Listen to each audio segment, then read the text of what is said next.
meus amigos e amigas, estamos agora iniciando mais um MCast, nosso podcast que trata de justiça, da advocacia, de direitos e de inclusão.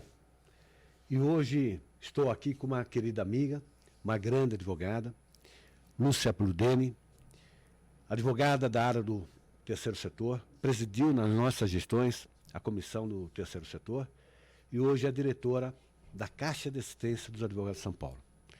Lúcia, seja bem-vinda. Vamos conversar um pouquinho sobre o terceiro setor e vamos falar um pouquinho sobre a Caixa também, o trabalho que você está fazendo nessa instituição tão importante de solidariedade da advocacia. Obrigada, Marcos. Bom dia a todos e todas. É muita honra para mim estar aqui hoje com você, ainda mais que a gente tem uma história de vida, né? Verdade. Uma história onde nós todos éramos bem mais jovens. Verdade. Trabalhamos muito pela nossa instituição. Você com o Dr. Rubens Aprobato, eu me lembro como se fosse hoje que o mundo da internet estava se descortinando para a gente, e você contando os nossos votos de política de classe, não me esqueço disso.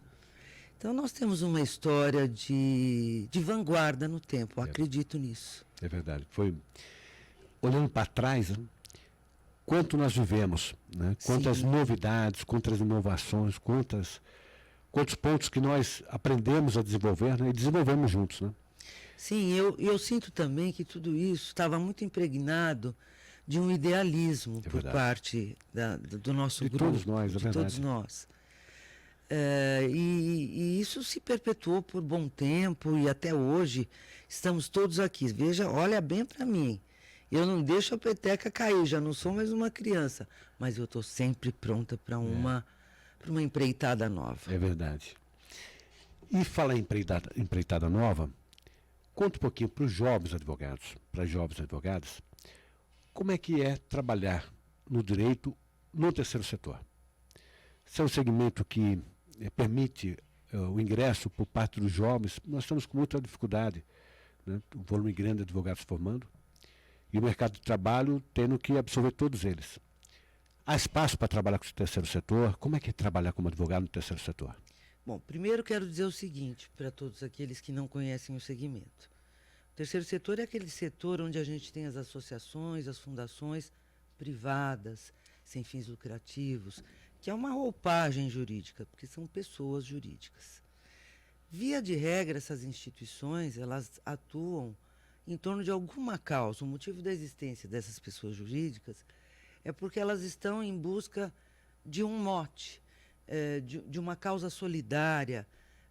Normalmente, educação, saúde e assistência social são os 3 eixos mais buscados no segmento do terceiro setor. Obviamente, por esse cenário, a gente já pode perceber que, primeiro, são instituições que não têm dono, tem diretorias, tem conselhos curadores, e a pretensão da existência dessas instituições é a perenidade. Então, elas lidam com vários profissionais no dia a dia, porque elas têm aspectos e funcionamento de empresas. Logicamente, vai precisar de advogado, vai precisar de contador, vai precisar de sociólogo, vai precisar de médico, de professor, das várias gamas de profissionais. Para o colega que está iniciando a atividade dele, profissional, é um mercado vastíssimo. Por quê?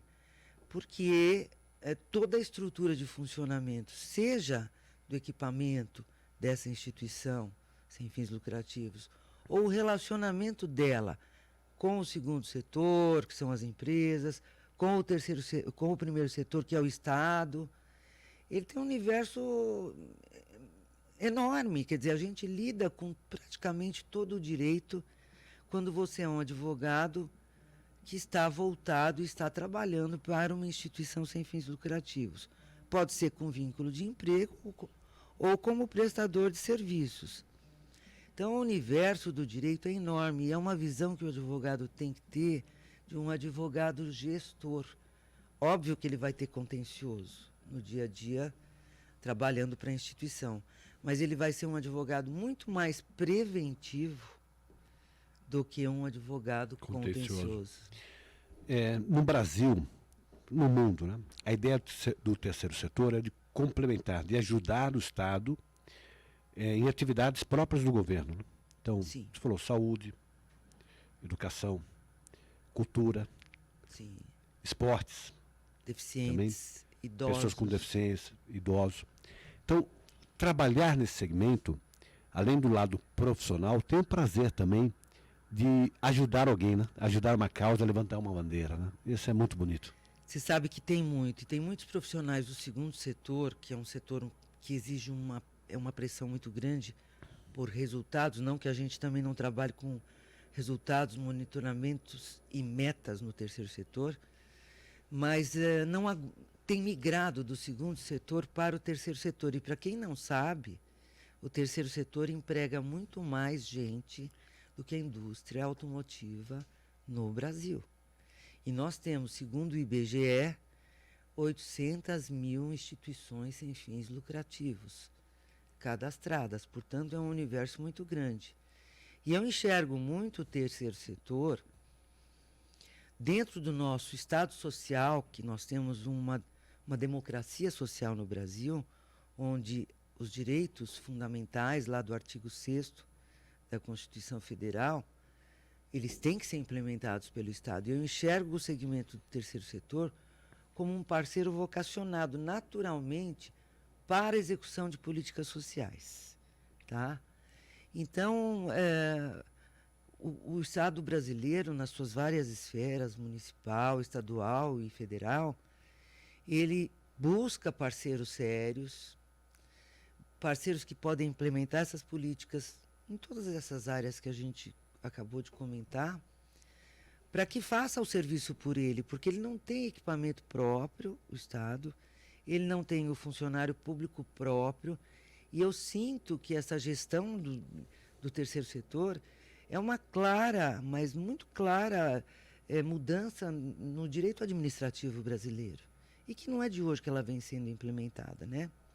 É que hoje, após a Constituição de 88, e com os mecanismos legislativos que foram sendo construídos, a gente está identificando com mais clareza quem é quem nesse segmento, porque a gente não tem um código para o terceiro setor, a gente não tem uma lei só, a gente usa várias leis esparsas, leis de direito público, leis de direito civil, Constituição Federal, direito do trabalho inteirinho, quer dizer, nós temos o universo do direito à nossa disposição e algumas legislações mais específicas para o segmento, como, por exemplo, a Lei de Parcerias, a Lei 13.019 de 2014, onde a OAB teve uma participação bastante grande, e eu me lembro que eu fui a Brasília 10 dias antes com outras instituições, SESCOM, a PAI, porque tinha nessa legislação nova uma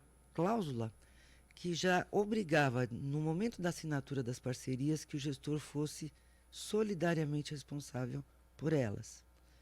Isso não encontrava parâmetro, não encontra em nenhum relacionamento jurídico que a gente tem. É verdade. Após a busca do dolo, caso exista fraude, desvio, etc., muito bem. Naturalmente, o gestor será, se for ele responsável, será. E nós conseguimos fazer com que a lei suspendesse, ela estava no prazo de vacância, em 10 dias ela ia entrar em vigência. Nós conseguimos fazer com que ela suspendesse a vigência, pois houveram emendas parlamentares e ela foi alterada. O fato que ela desde 2017 está sendo utilizada nos municípios, estados e na União para o repasse de recursos públicos. Ela é uma lei muito interessante. Nessa era digital, ela veio em bom momento, porque ela é uma construção. Primeiro é o reconhecimento do Estado brasileiro do protagonismo dessas instituições, da sociedade civil, que elas fazem e fazem muito, como eu disse, não é de hoje. Verdade. Empregam muita gente, beneficiam muitos usuários com a execução de políticas públicas, muitas delas com seus recursos próprios ao longo de muitos anos, nem recebem recursos públicos, mas às vezes se beneficiam de imunidades ou isenções que elas podem obter em razão da natureza da atividade. Então, eu sinto, assim, uma democracia participativa, um Estado que transfere para para essa vocação da sociedade civil, das pessoas imbuídas de princípios, honradas, honestas, porque a gente tem desvio em qualquer segmento, não ia deixar de ter no terceiro setor. Então, o princípio com que a gente atua é que as pessoas do segmento, elas são vocacionadas, elas têm que ser remuneradas porque é uma atividade delas, elas têm família, elas também comem, elas também dormem, elas também têm conta para pagar. E essa prestação de contas, ela é milimetricamente feita com o Estado. Então, é um relacionamento de complementariedade entre o poder público e a sociedade civil. E é uma forma da sociedade civil estar protagonizando ações, né, em favor do interesse público. Né? Sim. Nós vemos aí ONGs, eu vou citar uma aqui, a PAI, por exemplo. Né? Eu viajo muito no interior do estado, sempre que eu estou no interior eu procuro visitar a PAI. Trabalho maravilhoso, né? E que atende um volume de crianças muito maior do que as prefeituras têm condições de atender. Né? Com a vantagem de uma parcela dessas pessoas ter trabalho voluntário também. Então, toda a dinâmica é outra, né? Não tá amarrada com as decisões próprias do poder público, né? Que tem o seu tempo próprio. Né? As entidades não têm essas amarras, elas podem ter mais decisões tomadas com muito maior velocidade para atender mudanças sociais que também se dão de forma muito rápida. Né? Eu estava agora mesmo, esses dias no interior, conversando com dirigentes de uma PAI, eles estão me contando que aumentou muito o número de pais que estão levando crianças para a PAI para fazer teste do autismo. Mas não que as crianças estejam com autismo. Porque as crianças, por causa da pandemia, tiveram déficits da fala, da escrita, socialização, né? Porque ficaram isoladas. Crianças com 2, 3, 4, 5 anos. E que por isso, por conta desses déficits, acabam os pais, às vezes, acreditando que essa criança possa ter, por exemplo, autismo. Né? O que mostra que num momento como esse, pós-pandemia, eu digo pós-pandemia, nós vivemos aí na pandemia, mas os efeitos da pandemia, sem dúvida nenhuma, mercê de Deus e das vacinas, né? Os efeitos hoje são completamente diferentes daquilo que nós vivemos há 2 anos atrás, né? Aquele terror que era. Nossa, quando eu me lembro. E faz 2 anos só, né? Só. Mas se não tivesse essa paz, essa situação teria uma gravidade muito mais ampla, porque o Estado, quando eu falo Estado, é município, o estadual, de forma genérica, União, todas né? as esferas. Muito dificilmente teriam condições de atender isso. Na mesma linha da saúde, eu tive há pouco tempo no Instituto Jô Clemente, que era a antiga PAI em São Paulo, na capital. Eles saíram do SEMAPAI, criaram uma personalidade jurídica diferente para poder ter uma atuação mais ampla, não ficar só naquele espaço que a PAI tem a sua circunscrição, né? Tem o seu local de trabalho, o seu território de trabalho. E eles conseguiram operacionar o teste de pezinho, que o Estado sempre forneceu para 5 doenças, hoje tem 53 doenças. Que beleza, né? Graças à PAI. A PAI não, hoje o Instituto Jô Clemente. Então eles importaram os equipamentos e eles fazem o teste de pezinho para o estado inteiro de São Paulo e para outros estados, que não tem estrutura para fazer também. Então são 50 e tantas doenças que são identificadas de início, uma grande parte delas tratável, então eles fazem um teste, acusando a doença, eles próprios já acionam os pais, trazem os pais para a PAI, dão curso, verificam o que é preciso em termos de tratamento e com isso conseguem muitas vezes salvar vidas de crianças. Você percebe a agilidade do segmento? É isso. E a criatividade do segmento? É isso.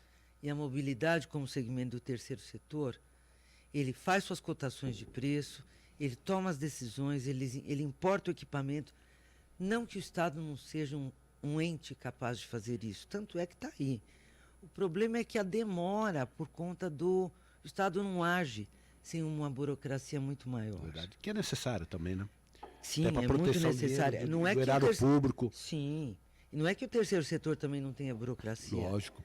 Tem tomada de preços. Tem prestação de contas. Tem prestação de contas. tem um controle rígido, o tal do compliance. Uma instituição que dá certo, você pode ter certeza. Ela fez a lição de casa. Como faz uma empresa de segundo setor? É muito bem controlada, ela é muito enxuta, ela lida bem com o dinheiro, ela faz toda a prestação de contas e os seus procedimentos internos são muito claros. Isso é fundamental. É verdade. E fora, nesse setor da saúde, nós temos santas casas, né? Nós temos uma estrutura social gigantesca. Gigantesca. E que sofrem por conta da falta de um apoio maior do Estado. Pega o caso das santas casas. Tabela do SUS, que é quem paga, financia, por exemplo, atendimento médico hospitalar, faz 20 anos que não tem reajuste, né? Então, por exemplo, quem precisa no oftalmo pelo SUS vai demorar uns 2 anos para conseguir uma consulta, porque o oftalmo paga R$10 hoje a tabela. Quantos profissionais se dispõem a receber R$10 por uma consulta, né, para poder atender a população carente através do SUS? São muito poucos. E aí o que acontece é que, pela falta de um número maior de profissionais, na outra ponta, aquela demanda que nós temos por atendimento, no caso do oftalmo, vai demorar muito tempo para o agendamento, alguns locais até 2 anos, por falta desses profissionais. Então a Santa Casa não tem mais esse lado, né? Eles conseguem se manter, sobreviver, atendendo as pessoas, apesar de uma crise financeira causada exatamente pela falta de reajuste da tabela do SUS. E conta muito, mais uma vez, com a sociedade, né? Que, através de doações, Sim. Conseguem fazer com que aquela entidade, que serve a toda a comunidade, toda a coletividade, continue a sobreviver, continue a atender, apesar da dificuldade que existia, se dependesse única e exclusivamente do repasse que vem do SUS. E tem algo também que as pessoas pouco falam, que é o seguinte: lógico que a gente tem equipamentos de saúde distintos, mas muito do que os nossos hospitais funcionam, porque a tabela do SUS está muito defasada, se deve aos convênios de saúde. Porque o equipamento está funcionando. Teve uma injeção de capital, porque é o pagamento do serviço pelo sistema complementar. E aí está rodando, vamos rodar. Mas eu acho temerária essa situação das tabelas. No segmento terceiro setor, a saúde sempre foi, vamos dizer assim, o primo rico. Porque a saúde é muito cara, efetivamente ela é muito cara. O problema de contaminações também é muito sério, basta você entrar num hospital para você ver o volume de material que se utiliza para qualquer procedimento. Com a pandemia, então, aumentou mais ainda o protocolo de exigências. Então, o gasto na estrutura de saúde, ele é muito grande. A educação, que é um segmento também muito buscado, ele tem um mecanismo de compensação, vamos dizer assim. Por força da necessidade do Estado brasileiro não ter equipamentos públicos, principalmente em nível universitário, ele faz vamos dizer, esse equilíbrio de isenções ou imunidades, tributos por vagas. E o grande problema maior que a gente tem no Brasil, em qualquer lugar do mundo, né, são as mazelas humanas, que a assistência social é ela que fica diretamente ligada. Aí sim o Estado brasileiro não tem mesmo equipamentos necessários. Mas houve um grande salto da área da assistência social com o SUAS, que é o Sistema Único de Assistência, como temos o SUS na área de saúde, nós temos o SUAS. Isso é um grande avanço, mas a questão da cidadania, a questão dos acessos das pessoas que têm é muito amplo. Agora, nós temos também alguns lados muito mais gostosos, divertidos da política pública, que, embora também deem dor de cabeça, como a área ambiental, é uma área muito mais, verdade, sabe, rica em termos de saber, de conhecimentos. A área da cultura. É belíssima, a área da cultura é maravilhosa. Então a gente tem um universo. Eu sou uma apaixonada pelo terceiro setor, afinal estou nele há 20 anos. Criei por iniciativa, né, da gestão em que você participava, do Durso, a primeira comissão de terceiro setor no Brasil. Eu acho que é um segmento que se solidificou, tem hoje muito mais segurança jurídica para todo mundo. para o Estado, para os gestores e principalmente para o destinatário, né? Que é o usuário, que é a pessoa, que é o cidadão brasileiro, que tem direito a essas políticas sociais. Falar em termos de legislação, hoje nós ainda já temos uma base jurídica consolidada, forte, para permitir a atividade do terceiro setor de uma forma adequada, ou ainda precisamos avançar? Não, olha, o que a gente poderia pensar, talvez, seria em consolidar algo que eu já tinha algum sentimento lá atrás, da gente fazer uma carta de princípios, vamos dizer assim, e consolidar algumas legislações que são as mais utilizadas. Mas a gente não tem uma consolidação de legislações específicas para o terceiro setor. Porque a gente vai buscar, por exemplo, na área de esportes, aqui no estado de São Paulo, a gente vai buscar o ICMS a nível estadual, para poder ter projetos aprovados e ter patrocínio por meio de empresas, pelo lucro real, que tem os projetos, e as instituições que têm os projetos aprovados aqui na Secretaria de Estado.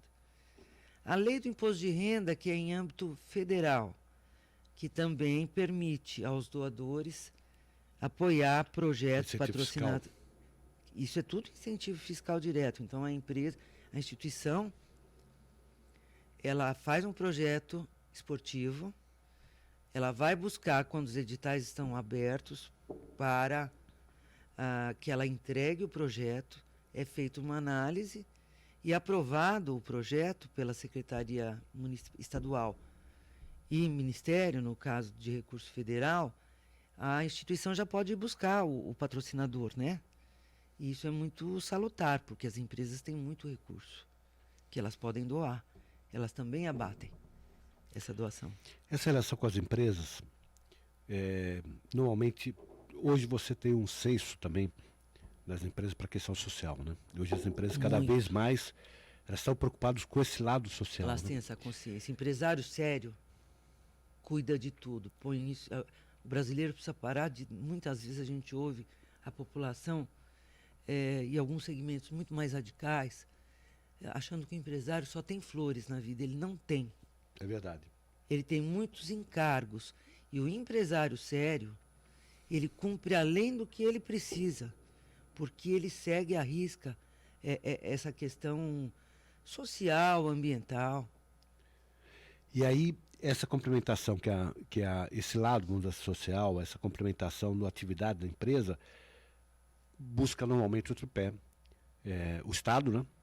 Mas, fundamentalmente, o terceiro setor. Né? Tem muita parceria do terceiro setor hoje com empresas Sim. preocupadas com o lado social, né? Porque ela própria não é a vocação dela desenvolver. Não, ela não tem essa vocação. Ela pode criar um instituto se ela quiser. Porque se criar também vai ser o terceiro setor. Sim, né? vai ser. Se ela criar, vai ser o terceiro setor. Esse lado, portanto, das empresas abre novos mercados, abrem novas oportunidades de desenvolvimento de atividades pelo terceiro setor, né? De financiamento. Conta o financiamento também público, muitas emendas parlamentares também, que tem irrigado também o terceiro setor. Parcerias com o Estado, volto a dizer, município, forma genérica, governos, né? Estado, município, Estado e União. Né? E também o caminho da sociedade civil diretamente, as doações. Essa parte de doações no Brasil é baixo o número, falta de cultura, né? Sim. E um pouco de receio também, né? Porque aí na sociedade às vezes tem preocupação, mas eu estou dando dinheiro, será que vai chegar? Isso aí não existe, né? Ainda existe um pouco de tabu, Marcos, mas eu acho que a pandemia mostrou o quanto as pessoas são solidárias, sabia? Porque as instituições sem fins lucrativos receberam muitas doações durante a pandemia. E o que nós temos é falta de incentivos fiscais para isso. Para as pessoas físicas que fazem a declaração completa, nós temos apenas o FUNCAD, que é o Fundo da Criança e do Adolescente, e para os idosos. Nós não temos políticas de fomento por parte do Estado, no sentido de parte do imposto devido, imposto de renda, poder ser canalizado para doações. Porque Uma coisa é fato, gente. Você que também é um advogado tributarista sabe. Tributo, imposto, vamos dizer assim, é uma roda só. Você tira de um lugar para pôr no outro. Verdade. Isso é um incentivo fiscal que se dá às pessoas físicas, que na hora que ela faz declaração de imposto de renda completa, só aquela pessoa que faz pelo modelo completo, ela pode destinar uma parte do que ela tem que pagar para o Estado de imposto de renda para uma instituição sem fins lucrativos. E o que acontece é que a gente só tem 2 segmentos contemplados por isso, que são a criança, o Fundo da Criança e do Adolescente e o idoso. É pouco. Então, aí precisaria se trabalhar com mais Por exemplo, legislação. Pessoa com deficiência é um segmento que poderia estar Muito. E tem uma demanda gigantesca. Tem uma demanda gigantesca. Muito. As empresas a mesma coisa, só aquelas que fazem pelo lucro real.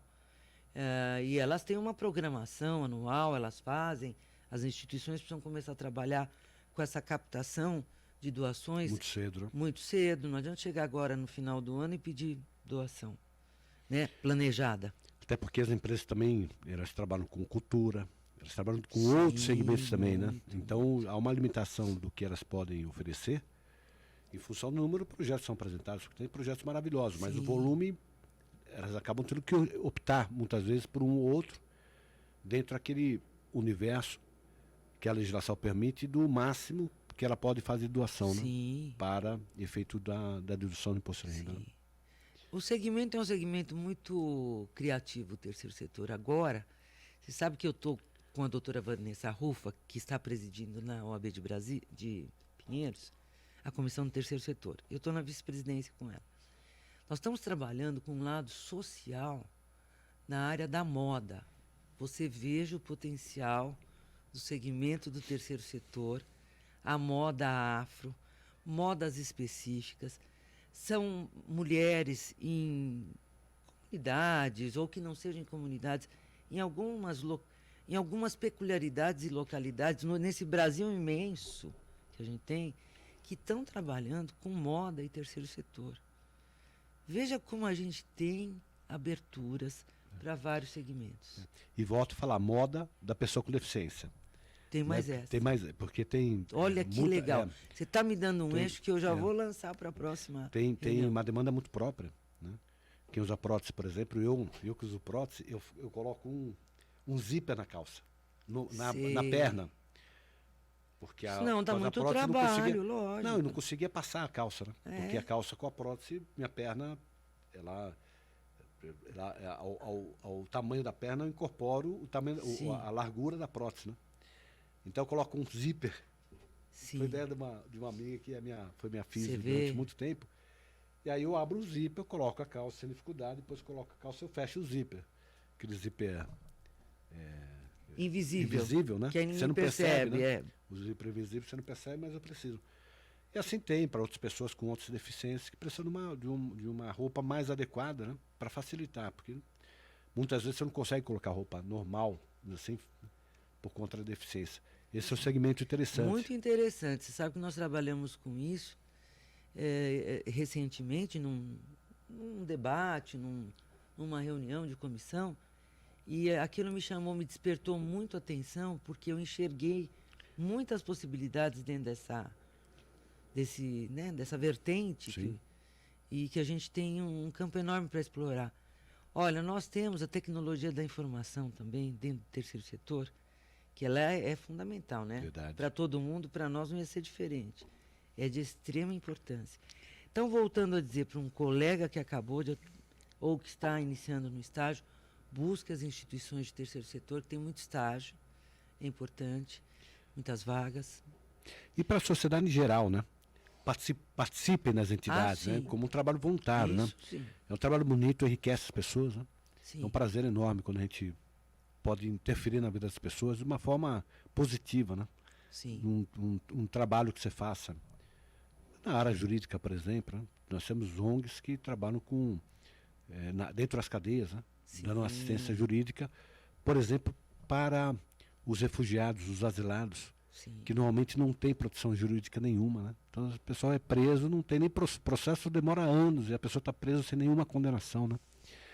ou situações de condenados que depois se demonstra que foram injustamente condenados através de exames que no Estado não foi conseguido, não foi alcançada a capacidade de tem Estado que não faz DNA, não tem exame de DNA, por falta de dinheiro, né? Ou se tem, demora tanto tempo para chegar ao exame que acaba prescrevendo, aí no sentido inverso, né? Acaba não punindo aquele que tem que punir. Mas é um trabalho sempre gratificante. Eu sou conselheiro e advogo para algumas entidades, né, no terceiro setor, e eu digo, é o que mais... Não há pagamento melhor do que esse, né? Quando você percebe que de alguma forma você está ajudando outras pessoas. Tem um pagamento financeiro que nós somos profissionais, não precisamos receber, né? Mas essa paga, que é a paga social, também enriquece todos nós. Sim, né? ontem, por exemplo, eu assessoro também uma instituição, nós tivemos um bazar beneficente. Não é pelo produto do bazar, que é tudo com doações. O final, desde o início do planejamento, os jovens, porque muitas instituições também estão com pessoas já com uma idade avançada. É verdade. E eu, por exemplo, já estou trabalhando na sucessão futura, não é de imediato, mas você leva no mínimo 5 anos preparando pessoas. É verdade. Então, eu já estou trabalhando na sucessão através dos mais jovens. E não é jovenzinho, é jovem de 30 e tanto, 40 anos. Porque é esse espírito que eu queria transmitir nesse momento, por isso que eu falei do bazar e dessa sucessão, da perenidade. Esse é o grande lance. O brasileiro tem que aprender, não é lição de moral que eu estou querendo dar, que a coisa pública, tudo aquilo que se constrói, seja o equipamento público, sejam essas instituições que têm essa vocação, e elas estão comprometidas com isso, não é só para este momento, é para o futuro, é para novas gerações. Então não é o recurso que a gente obteve ontem que fez, sabe? Não vai fazer furor nenhum, nem mais nem menos. É o congraçamento.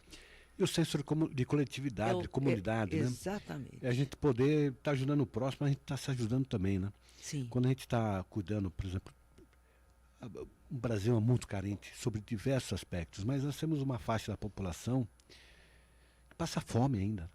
Mesmo São Paulo, uma das 10 maiores cidades do mundo, eu digo, uma das 10 maiores cidades do mundo, você tem regiões de São Paulo que não tem acesso ao saneamento básico. Não tem acesso ao saneamento básico. Isso é precário. A pessoa mora com esgoto na porta da casa dele. Né? Então, se não fosse o trabalho do terceiro setor, trabalho de auxílio, às vezes num segmento da saúde, mas às vezes na oferta de alimentos. Né? Sim. Oferta de alimentos, nossa senhora. Mitigando um pouco o drama das pessoas que passam fome, não tem o que comer. Sim. Né? Não fosse esse trabalho, nós teríamos uma condição de extrato social diferente, com maior demandas ainda, muito maior. Muito maior. Olha, Marcos, eu gosto muito de dizer o seguinte, o Brasil é um país pronto. Então, quando a gente fala que o terceiro setor ele foi protagonista em muitas cenas e ainda a gente nunca pode esquecer que nós temos políticas públicas consolidadas. É verdade. Sólidas. O Estado brasileiro já trabalhou muito em suas várias esferas e continua trabalhando. Nós também temos que dar o mérito para essa construção que foi feita entre sociedade civil e poder público. E legislativo, obviamente. Então, foi uma construção que a gente vem vindo, onde eu disse para você, nesses 15, 20 anos de terceiro setor, né, eu pude presenciar, e a OAB foi protagonista em muitas dessas solidificações, porque a gente conseguiu, vamos dizer assim, não é capacitar porque a gente sabe mais, não é isso. A união de forças, de instituições, de entidades representativas, conseguiu estabelecer critérios lógicos e parametrizações para esse relacionamento público-privado, tá? Com esse aperfeiçoamento dessa lei de parcerias que a gente mencionou logo no início da conversa, que é uma lei para políticas sociais. Então, eu sempre gosto de dar esse crédito também ao poder público. Mas o poder público, muito por pressão da sociedade civil. Ah, com certeza. Né? A evolução dos... Falta muito ainda em termos de políticas públicas. Nós temos que avançar muito. Não, tem muita coisa para fazer, sim. Nós temos que dar o crédito ao poder público, evidente. Nós tivemos pessoas preocupadas com o lado social, no legislativo, no executivo, né? E muito dos avanços alcançados por conta das pressões. Você disse, você foi com outras entidades, você estava representando a OAB no Congresso Nacional para derrubar uma regra que estava numa lei que podia inviabilizar. A pessoa vai trabalhar... Ia acabar com o terceiro setor. Você ia ter uma... Então veja a incongruência, né? O empresário, aquele que monta uma entidade com fim lucrativo, que é legítimo, né? Ele não tem a responsabilidade solidária. A pessoa que vai para o terceiro setor, que monta uma entidade sem fins lucrativos, com um objetivo exclusivamente social, teria a responsabilidade solidária por um infortúnio financeiro da entidade, né? Coisa que o empresário não tem, né? Então, essa foi a grande vitória da Ordem, e vou dizer, isso foi uma vitória da OAB. Sim, e demonstrando, tendo essa sensibilidade. Então, os avanços de políticas públicas normalmente se dão por pressões, né? Pressões legítimas do Congresso Nacional. E esses avanços, no que diz respeito a esse lado solidário da sociedade, né, que são as ONGs, se deram por pressões também de muita gente, né, de muitas entidades, de muitas pessoas. Sim, com certeza. Olha, sem dúvida nenhuma, essas instituições, a sociedade civil, por meio da advocacy, que a gente chama... Isso. Eu ia dizer exatamente e isso. Dos seus parlamentares que têm... Porque o parlamentar, ele às vezes não conhece todas as matérias, né? Ele tem assessoria e tudo mais, mas umas ele entende mais, outras ele entende menos. E os parlamentares, com as instituições e a nossa movimentação em Brasília, foi capaz, sim, de gerar essa segurança de suspender a vigência da lei e a gente conseguir tirar essa responsabilidade solidária. Quer dizer, a gente não parte da má-fé, a gente parte da boa-fé. Lógico. Mas problemas de gestões internos podem existir. E no momento que o gestor, o presidente, assinasse aquele documento, solidariamente, quer dizer, numa busca, numa execução, não iam nem se preocupar com outra coisa, já iriam diretamente no patrimônio pessoal. É verdade. Luciano, nós estamos quase nos aproximando do final. Eu queria que você falasse um pouquinho da CAASP, que também é uma outra demonstração de solidariedade gigantesca, né, da nossa classe da advocacia. Como é que está sendo trabalhar na CAASP? Então, para mim está sendo uma honra, Marcos. Eu sempre digo que a Ordem é uma grande escola, inclusive, política. É verdade. Dos contraditórios, do respeito, do aperfeiçoamento do pensamento democrático. É verdade. E do bem social. Na CAASP, hoje eu estou com a gestão da Patrícia Vanzolini, Leonardo Sica, e com a Adriana Galvão, presidindo a OAB a CAASP, e eu estou na diretoria. E lá a gente também tem um trabalho monstruoso, porque a vocação da Caixa, que existe há 86 anos, a primeira vocação dela é assistir os nossos colegas que passam por infortúnios na vida. E não estão numa condição, ou melhor, estão em condições de vulnerabilidade social, em vários aspectos. Familiares, abandonos, financeiros, doenças. E afora isso, com essa nova reestruturação que a gente está implementando, nós estamos revendo os nossos benefícios. Em breve nós vamos ter notícias de uma nova reestruturação que passará pelo Conselho. E nós temos também na Caixa a nossa farmácia, que pratica preços abaixo do mercado. Nós temos as livrarias virtuais, nós temos a área de esportes. E nós estamos lidando hoje, eu estou muito encarregada disso, junto com o Dr. Domingos, que é o vice-presidente, da questão da saúde mental. Porque a Caixa é fundamental. A Caixa está se reestruturando na questão de saúde. Nós vamos ter CAASP Saúde, nós vamos ter um andar especificamente para a área de saúde. Estamos também revendo todos os nossos convênios médicos, já estamos recebendo, graças a Deus, elogios de muitos colegas que tiveram reduções expressivas nos seus convênios de saúde. E nós estamos nos preocupando muito com a doença mental, saúde mental, que é uma tônica. E nós estamos entrevistando profissionais da área, psiquiatras, psicólogos. Nós temos as guias médicas dos nossos médicos conveniados e psicólogos. E nós também estamos fazendo muita entrevista e mostrando para o nosso colega advogado, estagiário, que, por exemplo, o lazer é muito importante. Então, a CASP tem coral, o esporte é muito importante, a CASP tem grupos de esporte, aumentamos expressivamente o número de atletas mulheres nos nossos times de esporte, de todas as modalidades. Nós temos também questões lúdicas, por exemplo, a CASP está oferecendo, fez parcerias de convênios com descontos com teatros. Então, a vida do advogado não precisa ser só advogar. Ele precisa também cuidar do momento de lazer. E muitas demandas que a CASP já possui, sem nenhum custo, aulas de yoga online, aulas de alongamento online, que o colega assiste a hora que quiser, temos mais de 1.000 inscritos. Então, nós estamos ligando a questão do comportamento, dos reflexos na saúde mental e dos acessos que a própria Caixa já tem e que o colega não vai gastar nada por isso. E na livraria hoje, online, não tem nem o curso do transporte, né? Hoje a Caixa não tem. Criou, já vinha criando, já vinha desenvolvendo a CASP virtual, né? Mas nessa gestão estabeleceu também, conseguiu estabelecer a gratuidade Sim, porque nós fechamos as livrarias físicas, mas mantivemos bibliotecas dentro das OABs para consulta e coisa que vale. Mas nós temos a livraria virtual, que o colega compra e recebe no dia seguinte, sem nenhum custo de frete. CASP nos tempos modernos, né? Tem que ser, né? A CASP presidida, a Lúcia comentou, eu reitero e reforço, né? A ordem pela primeira vez presidida por uma mulher. Sim.